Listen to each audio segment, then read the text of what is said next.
morning. Good morning. Would you like to introduce Bridget Daly to the world? This is our little Bridget Daly Sondheim. Little sister to Ava Lynn. And she's a very good baby, but she eats a lot. But she's happy. Very tired right now. Oh. Bridget, did you have a tough time last night? You look pretty calm now. She's a sweet tired mommy all night. We were all cozied up. So let's see. Let's do a quick recap. Last night, you called me at the office before I left saying that you were having contractions. This is like 4 o'clock. And that they were coming about 5 minutes apart, right? Mm-hmm. When did those contractions begin? Well, probably around 3:30 in the afternoon. So you started having contractions in the afternoon. Here, wait, turn that down. Oh, yeah. Thank you. And I get home, and you wanted to first run an... Is that correct? For some reason that had to happen. To get my family medical leave papers. Oh. So, with contractions coming now less than 5 minutes apart, you dash off in the station wagon to your office over on Wilson Mills Road. And you have to get some paperwork off of your desk, right? Next thing I know, you come whipping in the driveway. I'm trying to think of what time that was, about 8:30? Mm-hmm. And you literally came in crawling on your knees. I know. Collapsed on the dining room floor in horrific pain, gasping. Ava, of course, saying, "What's wrong, Mommy? You okay? You okay?" And of course, something was happening. And I said to you, "How far apart are the contractions?" You said 2 minutes. Right? Yeah. Half a second to spare. I called Kirsten. Well, I called my parents and said, we'll drive Ava there. This was on my way home. Then I called her, could you meet us halfway? Then I get in the door and I'm like, could you just come here? So If we had driven out there, we would have never made it to the hospital. No, yeah, I think you're right. I called Kirsten while you were on your way home because you called me to say things were moving along. I told Kirsten, I need you home right now. I need you over here right now. Kirsten said, okay. Jumped in the car. We got you all set up. What do you close? That long. What? So Kirsten comes whipping in. Thankfully did not park her Jeep in our driveway. Instead, she parked it on the street. There's a nice picture. Ava freaked out because we were suddenly leaving. She screamed out. But Kirsten was able to appeal. And by operating the television. Do you hear what happened? Yeah. We leave. Kirsten figures out how to operate the TV, and by the time she figures out how to operate it, Ava says, "That's good, Aunt Kirsten. Good job." Imagine a 2.5-year-old telling you good job. So, Kirsten watches TV with Ava show up at our house to pick up Ava. Kirsten goes back home to stand by. You and I probably made it to the hospital in less than 10 minutes. And let's face it, we live almost an hour and a half from this hospital. Oh, wow. So, we got here. She is very pretty. We got here at about, what time do you think we arrived here? Like 9 o'clock. 9 o'clock in the evening on her due date, December 5th, which is a Thursday. So we arrived here about 9 o'clock. Emergency thing where they have a this way, it's nice. And got you in a wheelchair up to the room. They immediately took you, didn't they? Yeah. No triage. With Ava, you had to go through that triage thing first. Well, I wasn't very far along. Yeah, well, you're far enough that you had her a few hours later. Well, 12 hours later, because we arrived at like 4 in the morning Right. for Ava, and she was delivered at about 4 in the afternoon. That was brutal. In Bridget's case, we arrived here about 9, right? Yep. And Bridget was born at 10:56. Yeah, and what did they say to us when we arrived? Why did you wait so long? Wait so long? I wanted to make sure it was the real thing.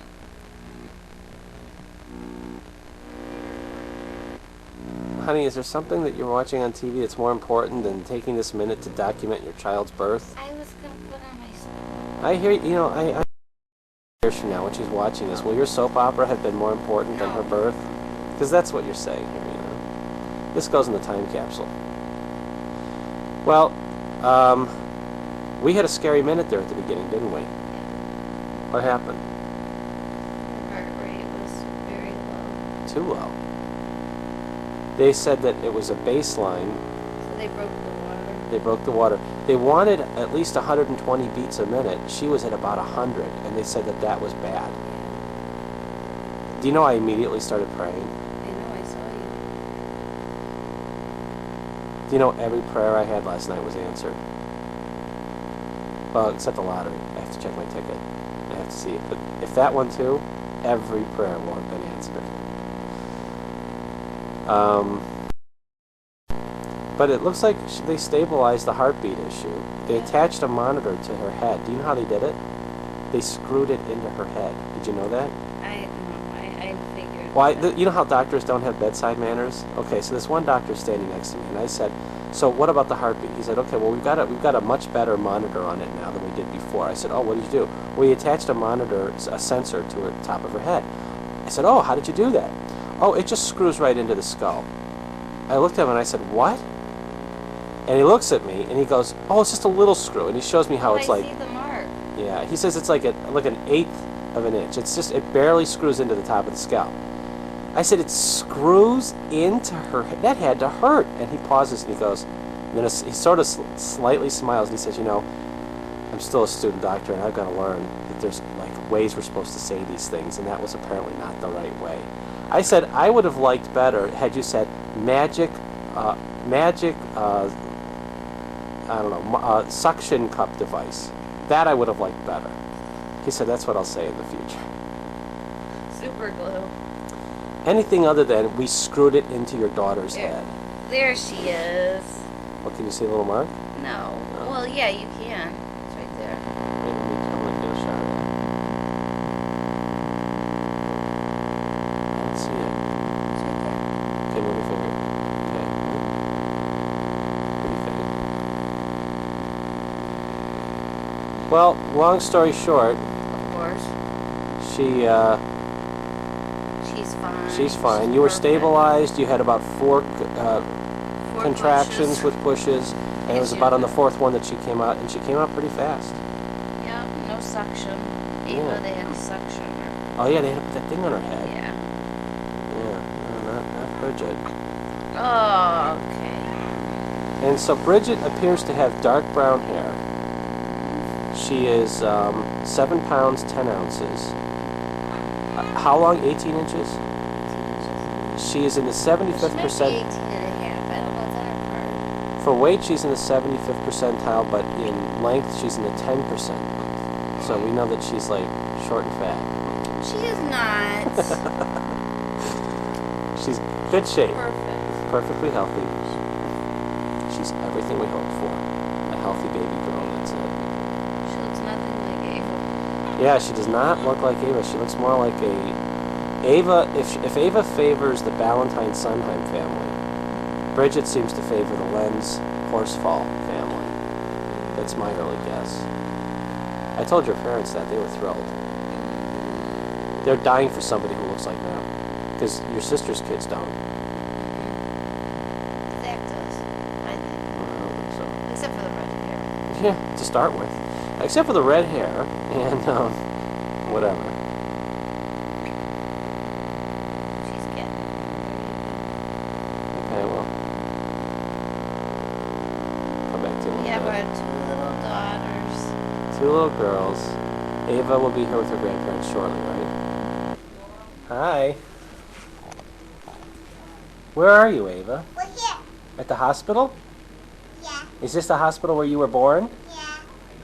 And there's the little baby room where you were, where they kept you for a while. Huh? You did a big smile. Yeah. You want to see where you were born? Come on. Let's go down this way over here.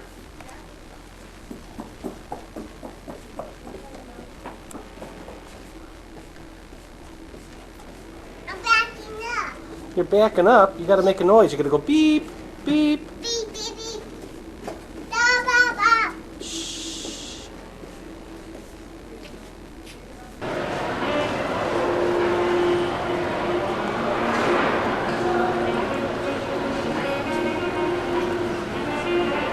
What are you looking at? Is it hot? Don't touch it because it might be hot.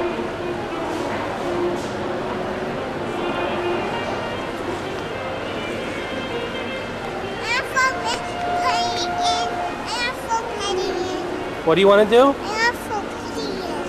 You want to what? Throw a penny in? Let me see if I have a penny. Hang on. Oh, you don't throw a penny in there. You don't do that here. Okay, now. Here's another penny.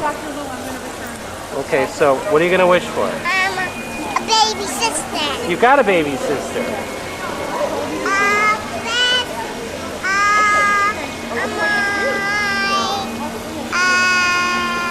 What are you going to wish for now? A pony, okay? Okay. I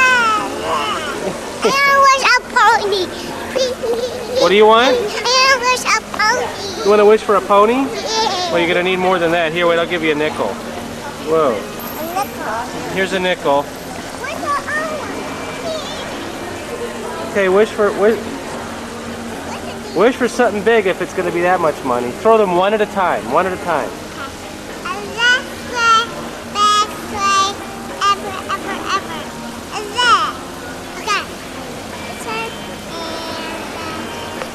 Okay, we're all done. Okay.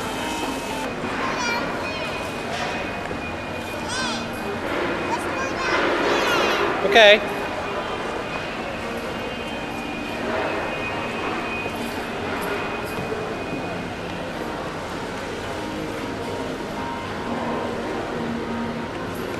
Hey, you silly girl.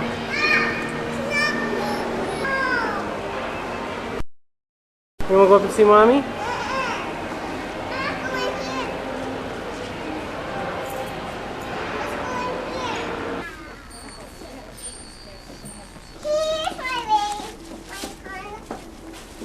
Nope, keep going. It's up here, Eva. This way. Keep going. Keep going. A little further. No. Further up. Further up.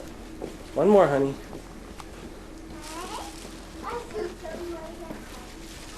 Okay, go on in. Right here. Say, how's my patient? Hello? Hello. Well, aren't you cute? Are you cute? Look at you and your empty eye. Ava, say, how's... Ava? Ava? Go up. Your Ava. I think that looks pretty. Ava? Go up to... Ava. I got candy. I know. Ava? It's cool. Yes. Go up to Mommy and say, how's my patient? I have my